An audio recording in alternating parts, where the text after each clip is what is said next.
Welcome to Hoardganize with professional organizer Rachel Seavey. Every Sunday at 6 p.m., Rachel shares her expertise and compassionate approach to help you deal with overwhelming clutter. Rachel? Hi, Ellen. Thank you so much for coming on to the Hoardganize Podcast. I'm so happy to have you here. This is such an important topic. ADHD holds a lot of my clients back from getting organized. I'd love to hear your expertise on the subject. So share with us anything you want. I'm so excited to be here. Yeah. Well, thanks. Well, I'm betting your clients feel initially like completely overwhelmed. Would you say that when it comes to organizing? Absolutely. Absolutely. They don't know where to start. They don't know what to do once they've started. It's really a hard thing for a lot of people. That's truly the case. And, part of the neurodiversity of ADHD is that they don't even know where to start because everything seems equally important. And as a result, everything gets more complicated. And, it's not necessarily urgent until company's coming or there's a holiday. So organizing kind of takes a back seat from time to time. And then as a result, it just builds and builds.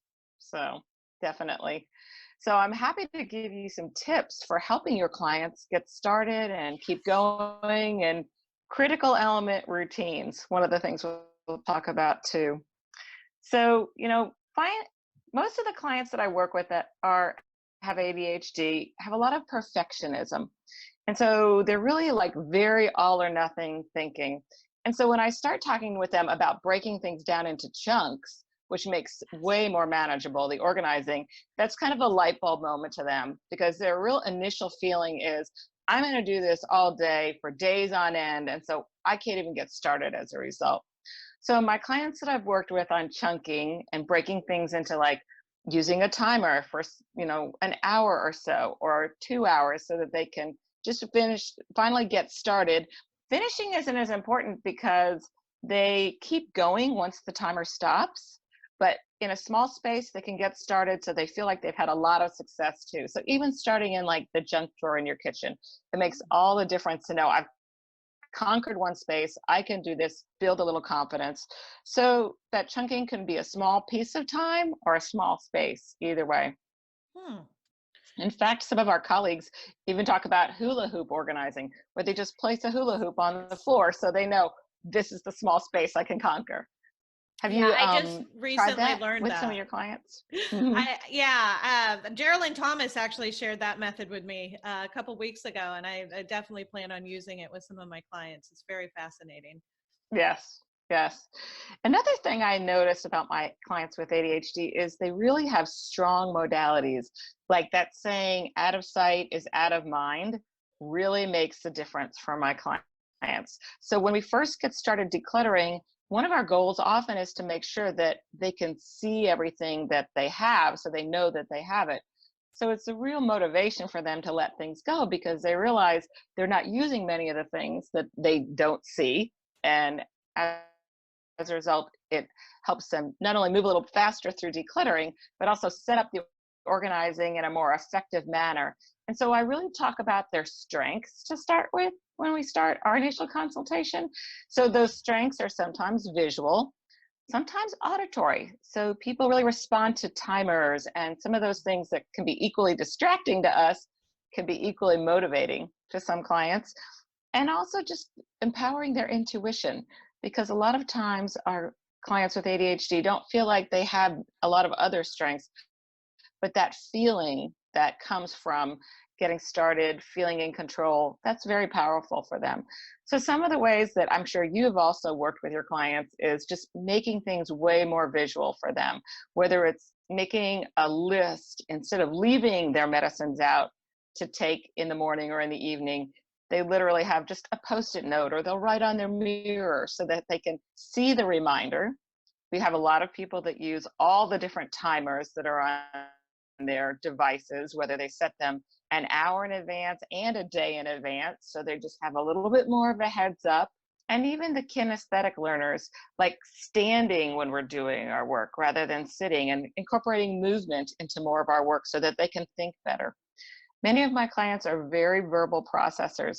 So while things seem very chaotic in their head, as they talk through things, things get clearer and clearer. Have you noticed that with your clients as well? I have noticed sometimes what we kind of take for granted or we think, everybody knows is just the nugget that a client will need, like a timer has just been so helpful. I like the time timer for a lot of my visual Yes. clients that need to see that. It's you can find it online.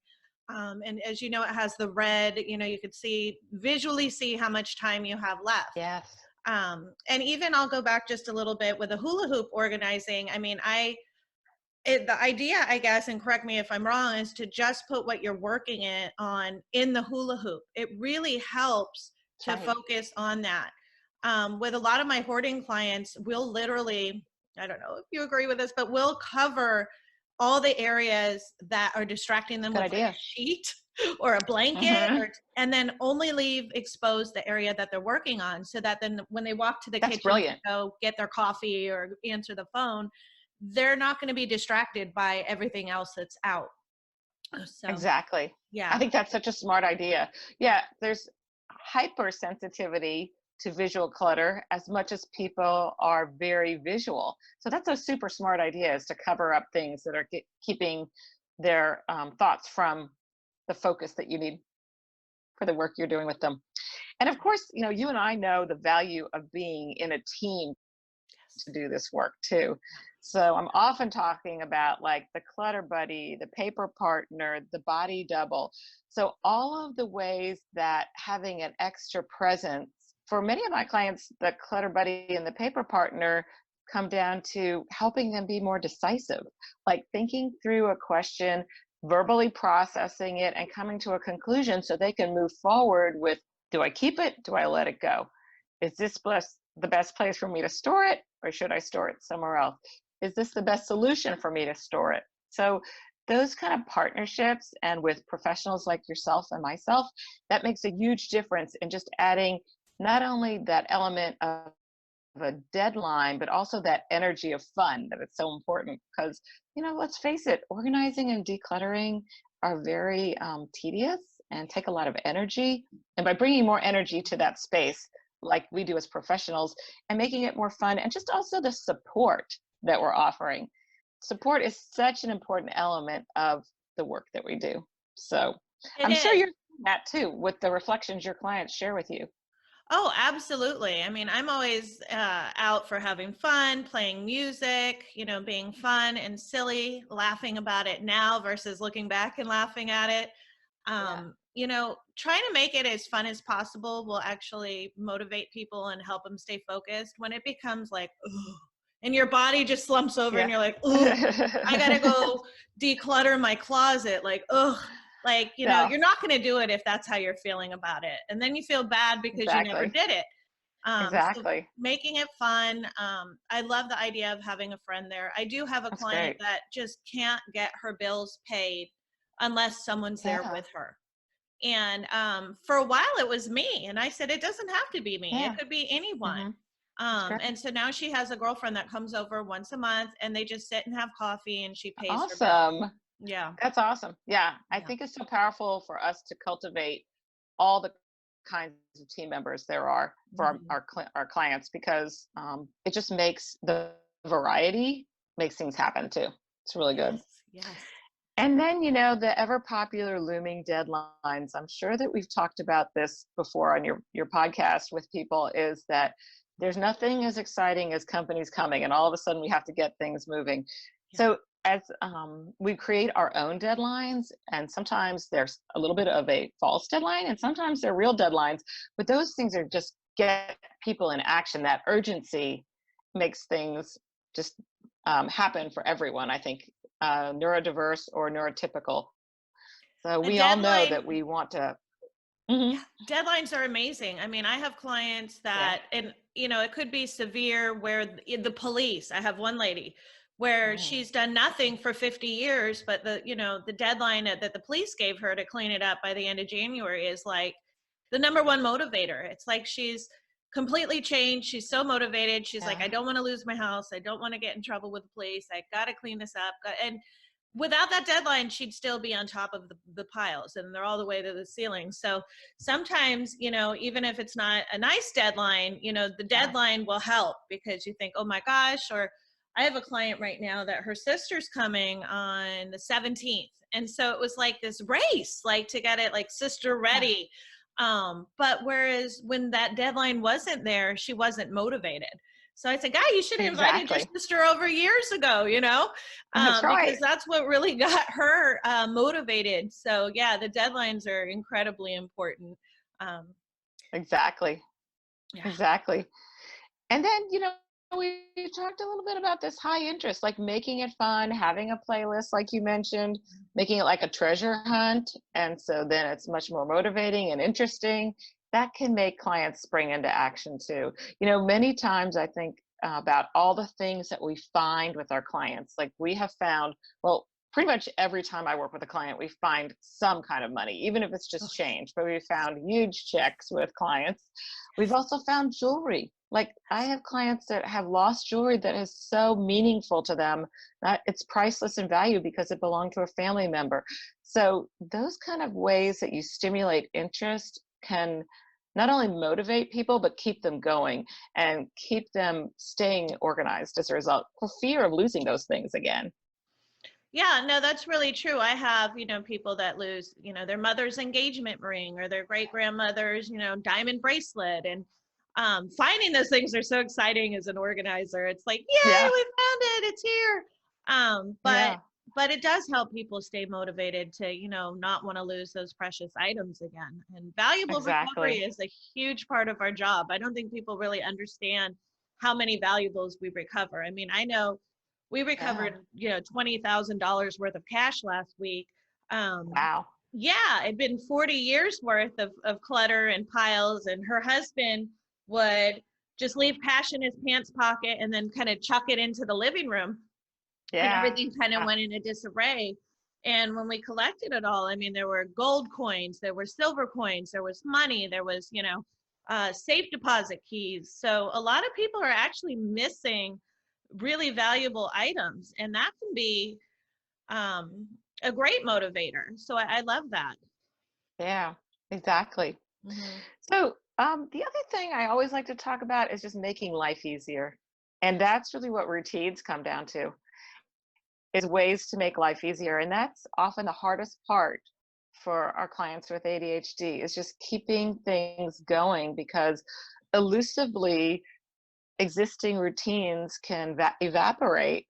Um, some of the things that I help my clients think about in terms of keeping those routines in place are fun little sayings like assigning a day of the week to get something accomplished and being the only thing they have to accomplish that day. So it takes a lot of the stress off, like Money Monday or Financial Friday, because a lot of times, in best intentions, our clients want to work on these types of routines.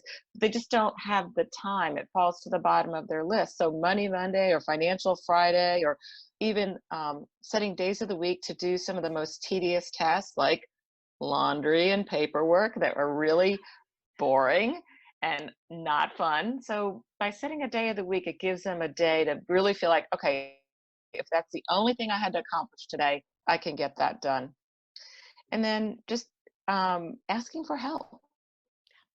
I think you probably see this too, is that is really hard for people. And not only is the support, but giving a variety of options for help in terms of a cleaning lady coming on some frequency. So again, creates accountability because there's a deadline involved, but also that person kind of doubles up with you. Like most of the clients I have would be doing some of their work, their organizing or decluttering, while the cleaning lady is cleaning. So that helps a lot. And have you seen that with the clients that you work with too? Oh, yeah, Just it takes a asking for help village. being so difficult. Yeah, Hmm. it's so hard. There's pride. I see a lot of shame. I think a lot of Yeah. people have the best intentions that they're going to do it all themselves next weekend. And so asking for help, doesn't mean that you're unworthy or incapable or, not smart or anything. It just means that you need some professional help, or a friend that's organized can come help, or even coaching over the phone, or there's so many different Mm-hmm. ways you can get. There's online communities that support people with clutter. Sometimes there's groups in local areas that will support you with clutter. And I think once Exactly. people realize that they're not being judged, and that there's a lot of people out there that really need some organizational help, then they're able to kind of get from away from that shame and that embarrassment, and actually ask for the help. Exactly. Um, I love that. yeah. That just freedom that you are giving people as a result. That's so powerful. Yeah. That's And so it can, great. like you said, it could be a house cleaner. I definitely recommend Hmm. all the time, like, okay, well, we're done. We've got you organized. And we offer maintenance programs Hmm. as well. And sometimes they're, a Yeah. little bit, they're not budget friendly, and it might not make sense at that point anymore to have a team of organizers Hmm. in. And it's like, okay, how can you find a housekeeper? You go on Yelp, you go on the review sites, you can go on Nextdoor and see if any of your neighbors are referring people. There's so many different ways that you can get help once you allow yourself to get the help. You are so full of resources. You're so right, because it's just being open, and then all of a sudden the floodgates open to where you can find people to help you. Yeah. Totally. And I'll share something personally. I'm incredibly organized, and I'm quite a bit of a minimalist. And I'd come into my home and it was kind of stark. I'm not good at decorating. And I recently asked for help. My team, like, I have Good. two women that work with me that are just great at decorating, great at interior design. I said, go online, here's my credit card, and make my place feel like I wanted to. Because while there wasn't clutter around, I mean, there was like, it was so empty in here. And I was really embarrassed at first, to be honest. And these are people I've known for years. These are people that I absolutely love.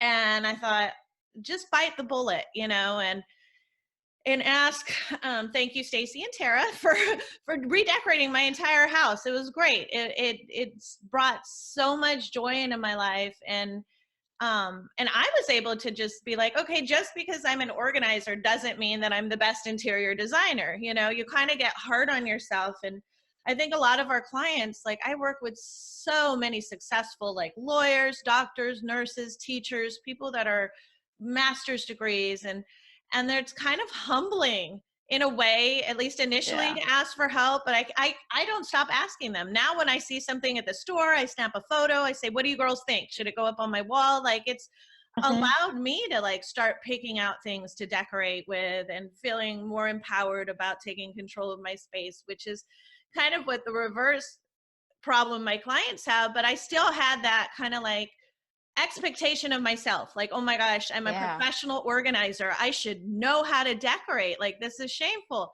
And yeah, it feels so good. I mean, I hope you can sense the excitement. I love my house now, and it feels so much better with some professional touches around it. So I'm super super excited to share that. I haven't shared that on the podcast yet, and it even is a little embarrassing to share, but I guess you can't assume because you're a doctor or a lawyer or a dentist or something that you can do it all. So, Exactly. so even we ask for help, you know. Exactly. Hmm. I know. I love your transparency. I have had a cleaning lady for years. I Okay. can completely capable of cleaning any surface or dusting or vacuuming, but it just makes me feel like not only can I do the things I do best, she's like really a part of our family and a part of our team now. And so I love the fact that, we can not only bring other people onto our team to help ourselves. Think about the team members that you've had, how much they feel a part of being a part of your team now too. That's Yeah. awesome. Yeah. Yeah, Do you have good. any Well, sorry, yeah, go ahead. go ahead. I was just wondering, I know you mentioned earlier about starting in a junk drawer in your kitchen. I know that's something that, do you have any other kind of, what I hear a lot is, where do I start? Hmm. Do you have So a any? lot of times I think that people should start with self-care. And it's very averse to the people we work with to do that. They'd sooner organize their children's room than their own bedroom. But I'm just a big proponent of taking care of yourself. So putting your own oxygen mask on first. And I know that's often the hardest place for people because it's where you have to have already built a real trusting relationship with whoever you're working with, because there's often hard things to make decisions about in your personal space. So I encourage people to start in their self-care space, like their bedroom or their bathroom, so they can get out of the house easier in the morning and get a better night's rest and just feel more serenity in their own home, as much as possible. But if that's not the case, then I suggest starting in the kitchen, because it's a community space and families want to eat together. That's their goals. And so as a result, that's another good space to start with. I think a lot of people feel like they have to start with paperwork, which to me is Oh, like one of the most tedious things in the it's the world. hardest. And Yeah. I say, how about we just keep the paperwork to the side until we're done with the rest of the house? And people love that, because there's so much pressure to get Yeah. every paper filed into a, perfect folder. And it doesn't have to be like that. Like you said, with chunking, I'll Yes. even like take a chunk of things and remove them from the project, like paperwork Mm-hmm. is a big one. Or like going through your CDs and things like that might be really tedious. And if you've got Mm-hmm. hundreds of them, um, you know, you can actually take chunks and kind of put them on hold Mm-hmm. until the rest of your house is done. And some people just kind of need that Yeah. permission. Like, you mean Oh, every paper totally. doesn't have to be put away? And it's like, it really doesn't. Mm-hmm. That could be something that you do at the very end. That could be something that you do while you're watching TV. It doesn't have to be, Mm-hmm. a make it or break it situation with the paperwork. And I think Exactly. paperwork really holds people down, especially with It does. ADHD. Mm-hmm. It does. I really try to focus on two things with paperwork for people with ADHD. Eliminate as much and as quickly as possible, because there's so many online resources now. Clearly, everybody, as much as possible, automate the bill paying. And it's a little more some of the utilities take your credit card, some of them it's bank withdrawals. So definitely paperwork is one of the biggest bugaboos. And I love that you are putting paperwork second, because I definitely do the same thing. I create a group of work of just paperwork because it's so time consuming and tedious and boring, and it's not very instinctive. So as a result, it gets you bogged down and you don't feel like you're making any progress. And then without progress, you get a little bit more distracted and not feeling as hopeful. So definitely. Yeah. And I very much want to tell people to be super simple about their paperwork. There's no like perfect way to do paperwork. There's no perfect system. Do what works for you. Like, I'm literally a proponent of the one box theory. Like, nobody said you had to have separate files for every utility. Like, think of it as the 2019 box. And that box That's what I is do. created chronologically. And so it's an archaeological dig. If you need something, it'll be in there.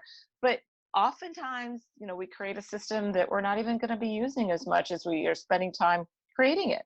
So just keeping it simple is my real strategy with paperwork. So Absolutely. And that's funny that you say that, because that's what I do. Even with my business stuff, I have a box for every year. And yeah, knock on wood, but I don't think I've ever had to dig anything up. yeah, Maybe the year of when I'm doing taxes, that very same year, but all the other years are just boxes. exactly. And it saves so much time. I mean, I don't need to have everything perfectly filed. It's not necessary, and it would bog me down. So just simply putting each year in a box is a great place to start. Exactly. Mm-hmm. And the time that you're saving on like thinking about over organizing, which again, it's kind of Yes. being drawn to complexity, gives you the time back to say, I can do the fun things I want to do. And I can do just enough organizing to know that that's making my life better. Now, do you feel that people withhold themselves from living better lives until they get organized?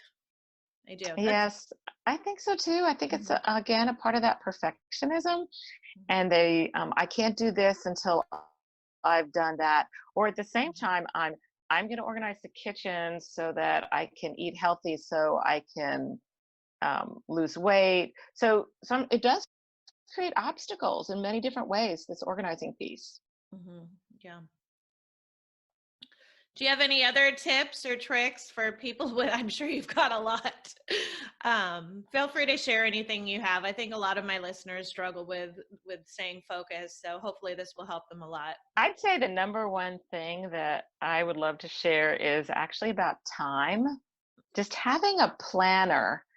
I love the week at a glance and the month at a glance combined, because that keeps everyone's head in the game of what's my plan this week and what am I doing, and whether it's the digital one or the paper one. A lot of my clients are very paper based, which I want to give everybody permission to do what's best for them, because people tend to think I should be electronic. I need to get rid of this paper planner. It's not the case. Everybody do what's best for you. And often I see the month at a glance is the easiest for my clients to keep up with.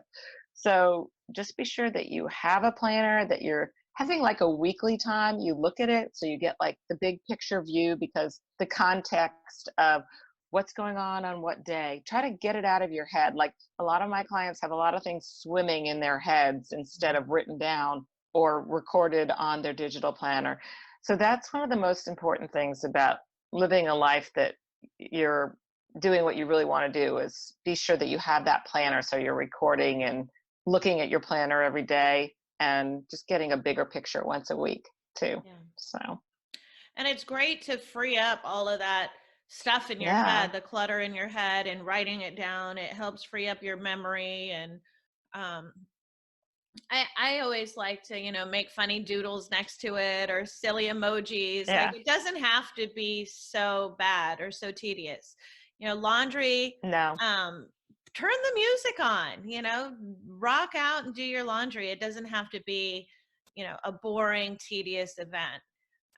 And Exactly. talk to the, I love the playlists. yeah. Yes, the playlists are great. A decluttering playlist is fun, something that'll get you motivated, or chatting on the phone with a girlfriend while you're doing your laundry. I mean, it doesn't have to be a really tedious thing. And I always tell my clients, how long do you think it's going to take you to do this laundry? Because I think a lot of the times, we all think, oh, I'll get it done this weekend. But when you've got, 6 or 7 loads, I mean, that probably isn't realistic. You probably don't have time in your schedule to get that done. So, really, how long do you think it'll take? And then people go, gosh, I didn't really think about that. I guess that would be all day. I thought it would just be, one morning, but, 7 loads might take me all day, just with the washer being 40 minutes and the dryer being 30 minutes or whatever it is. And then people are able to really take control of their schedule and give themselves some slack when it all doesn't get done in one morning. We think it's just going to be, oh, I'll run to, the store, I'll do this. And all these kinds of things really take time. And so being aware of how much time it takes you to wash dishes, and how long even the dishwasher load takes. I mean, some of us might not want to wait around for it and unload it the next day. But really being aware of how long things take. And that was a game changer for me years ago when I learned how to schedule, like in my 20s. I thought, wow, that actually takes a lot longer than I thought it would, So having those kind of revelations really help. And then you're able to like forgive yourself, like, oh, okay, well, I didn't get it all done, but that's, that would have been really hard. At least I did one load. Exactly. Yeah. Yes. And I think you're bringing up two things that are really consistently a challenge for my clients with ADHD, is this time awareness. Not only how long do things take, but how much transition time do I need? Like, how do I get from here to there, and building that into their plan as well? Because transitions are hard and there's a lot going on. Like that stopping and starting is very difficult for neurodiverse people. So yes, thinking about exactly, and using a timer, like you're saying, so you have much more realistic sense of how much time does it take to get all these little tasks done. Definitely. Exactly. That also, like, I find that happens with dinner too. Like, how long does it take to make dinner, buy groceries, set up the plan? So laundry, dinner, all of these things take more time than we think. They really do. I mean, even the best of us that think we manage our time well, I mean, something will happen and we don't account for traffic, or, so you really have to think it out. I know a lot of my clients are late even to sessions with me because, they got stuck in traffic, or they didn't think the doctor's appointment that they booked, an hour before was going to Yes, take so long. So really, the calendar is really helpful. exactly. And do you mind going a little bit more into chunking? I know that I pretty much Yes. understand it, but that might be helpful for some people.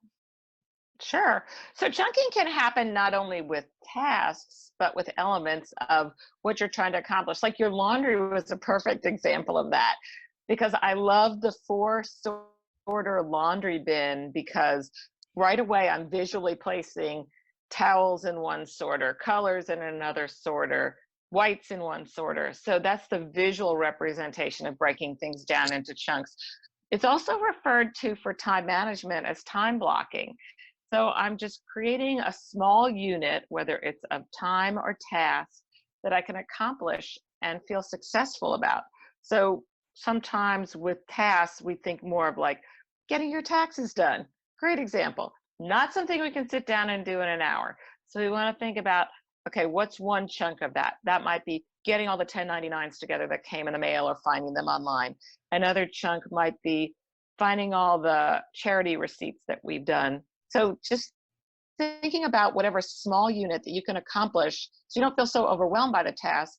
And also, many of these things are really projects. So we have to create little chunks. Yeah, for instance, instead of doing the entire kitchen, like you said, the junk drawer or the utensil drawer, something that's realistic that you can actually start, finish, and feel really good about yourself for being able to complete something. Do you find Exactly. that people get distracted um, just in transition? Like, for instance, the phone rings. That's a big one. Hmm. I usually say, during this time, turn your phone off, unless you're doing laundry and talking with a girlfriend. But if you're really trying to focus on something, you don't want your phone on, your emails, your texts, and all that can be really distracting. I mean, I Hmm. see it happen all the time. We're right in the middle of something, and then someone's phone rings, and it really takes them off kilter for like 20 or 30 minutes. It's unbelievable Hmm. how long it takes to get back into that groove and that mindset of organizing when you just check your texts. So I'd say if you're Right. working on something, you know, try to at least turn the ringer off, if you don't want to miss any Yeah, messages.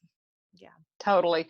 The other thing is, I often tell people when we're working, I set up just right outside the door of the space we're working in little stations with a post-it note, so that they're not going to leave the room to go bring it somewhere else, because a lot of times things are just needing more distribution as much to get a group together, so that you, when you see a unit of things together, you can make better decisions. But often they've gotten discombobulated in different spaces. So rather than leave the room, stay in that one space to organize for sure, and create a distraction free an environment. Like you're saying, turn off ringers, put on music, so that you can stay in the focus of what you're really trying to accomplish. Yeah. Well, it's been so much fun. Do you have clients that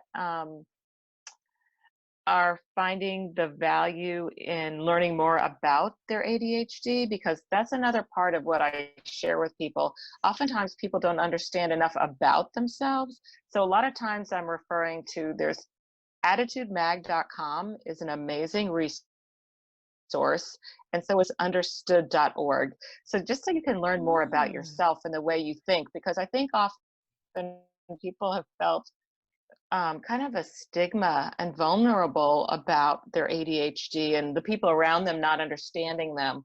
And so that's another way people can feel more empowered, is learning more about the way you think.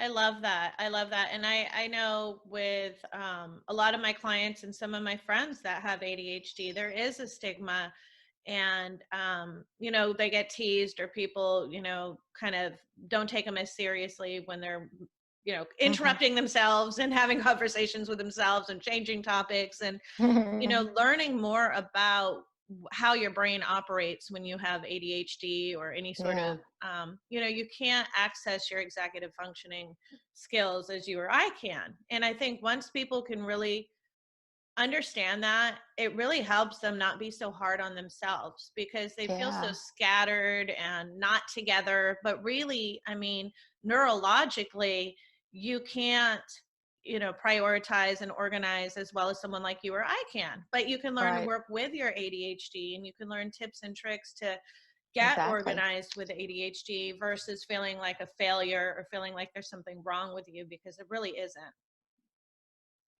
It's great. Yeah. And I'm Thank sorry, you so much. it was a magazine. It was the magazine, and then was it understood.org? AttitudeMag.com. There's two of them. It's AttitudeMag.com and Okay. Understood.org. Yeah. Understood.org. Okay, great. Yeah. So those are some Yeah. really good Oh, thank resources. you. And Yeah. what if someone doesn't know they have ADHD? Do you feel like it's helpful as an organizer to suggest that maybe they look into it, or do you think that's overstepping? I never know. Some people are so sensitive, and I don't feel like I can diagnose, but I like to suggest, and so as a professional, it's kind of hard. And I know some other organizers listen to my podcast as well, so maybe a little bit of tips on how or if you have a friend that has ADHD, like how do you kind of approach the subject um gently? hmm So a lot of times people are struggling with um, not only others referencing, oh, you must be ADHD, as well as in their own families, they have their children have been diagnosed. So I kind of leave the door open for my clients to talk with me about it and see if I can encourage them to explore many different options. Like, in the case of many different mental health conditions, we just want to feel like we're supported and doing our best work. So I kind of leave the door open for them to bring it to me. If they're completely not on that page, a lot of times it's become a difficult conversation with someone that they're close to, and that's why they're less open to the idea of exploring it. But I've had clients for years that I've realized that part of their challenge is their undiagnosed ADHD. So we really talk not only about the way they think in a very general way, we also talk about, well, what's the creative solutions you've been finding that are getting you to the goals that you have. Yeah. Yeah, the awareness is such a key topic. I love that you brought that up, because the more aware you are of how ADHD affects your brain and your decision and your Mm-hmm. organizational skills, Yeah. and the more you can understand the way you think, I mean, it's just so empowering. Yes. I really encourage anyone out there that has any kind of distraction issues, or maybe people have teased you or suggested that you have ADHD, to look into it. Now, how do people do that, Ellen? Do they see their general doctor? Do they go to a therapist? Or how can they get diagnosed to see if they have ADHD or not? Well, hopefully everyone is seeing their doctor for their well checks on a regular basis. So that's always a good starting point, because you have an ongoing relationship, and that general practitioner or internist can give you some names of people to talk to about. The psychiatrist would be the diagnosing Okay. person. So the testing could be done by a psychiatrist or by a psychologist. So I think the first step is to kind of investigate people who could be referral partners for the person you're already seeing as a general practitioner, and also with your insurance as well. And then oftentimes people feel uncomfortable finding out the diagnosis because they feel that it's compelling to take medication. It is not compelling to take medication. Like, to know more about yourself is a gift to yourself. It's not necessarily then you can make a decision of what are my next steps that I would like to do for myself that would make my life be better or meet the goals that I want. Yeah. So I hope people wouldn't hold back because they think that with that diagnosis, they'd have to do something uncomfortable. Mhm. They're just learning more about themselves. Exactly. Yeah. I mean, I work with people that are on medication and people that aren't, and it's really an individual choice, and just finding out. hmm And thank you for sharing it's with a medical doctor. I'm not even sure what Do you know what the test they do? Is it a scan, or is it something that is it a questionnaire, or do you know how they do the testing? I I think don't it's more know. of a, I don't know specifically as much about that, Mhm. but I do know from my clients that have shared with me, I think it's some verbal tests, Okay. some of it. So I think some people do brain scans, which is very interesting. Mhm. But I think um, oftentimes people are uncomfortable because knowing more about yourself, even if it's something like ADHD, can feel like I'm different. And maybe that's not something I feel really comfortable with. So, but yeah, I don't know specifically what the tests are themselves. Yeah, I don't either. So if anybody Yeah. knows, feel free to comment in the Yes. comment section. We'd love to learn more about how medical doctors Yeah. test for ADHD. And is there anything else that you feel like you want to share or talk about? I think we've covered a lot of Yeah. territory. I think the most important thing, we haven't talked as much about executive function, which is, part of the challenge of ADHD with planning, getting started, finishing. But a lot of information about that is available on Attitude Mag and Understood too. Wonderful, wonderful. Well, hopefully people log on to those sites and start learning more about themselves and start forgiving themselves for being distracted and different. It's okay. It's all about being happy and getting to where you want to be with your organizational goals. And not so much the perfectionism, which is kind of where we started this Exactly. conversation. You don't have to be perfect. We're not perfect. I mean, here I am using a cardboard box for my paperwork. I've exposed myself there. You just want to make yourself make your life easy. It doesn't have to be Marie Kondo style folding. I love her. I love folding my clothing. That's one thing I enjoy. But a lot of my clients, just get all the t-shirts into one drawer, fold them as best as you can, get them in there. Don't get hung up on doing things so perfect that they have to look like, something that's on Pinterest. Exactly. We laugh a lot on our team, and nobody's messy by any means. Everybody in my team has a really clean house, but none of us are perfect. Like you could open a couple drawers and they might be a little bit, you know, scattered, or, it's not this like OCD kind of like you have to have every perfect place for everything. I think just starting out with chunking, understanding your ADHD, um, what else did we talk about? Using a hula Well, hoop or getting a team. getting a team is And, something. Yep. and I want to say my clients are brilliant, creative, resourceful people. They are living really amazing lives. Yes. So just not getting bogged down with some of these things, like pressing forward with finding solutions that work for you. That's the important part. Like everyone's solutions are different, and everyone with ADHD has a little bit different tweak to their ADHD. So just press on, be brave, and push aside that perfectionism, like you were saying. Yeah.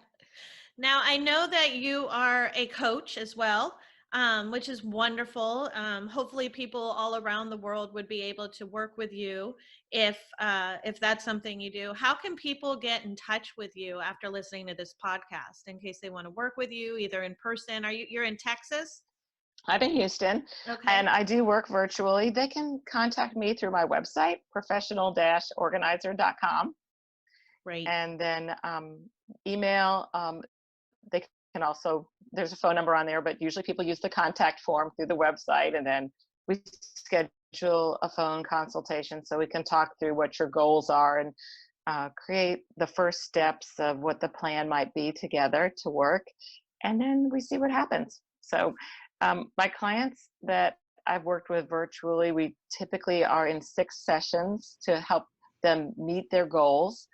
And then some of my clients move beyond that as well. So 6 sessions usually helps people get to the first step of what their needs are.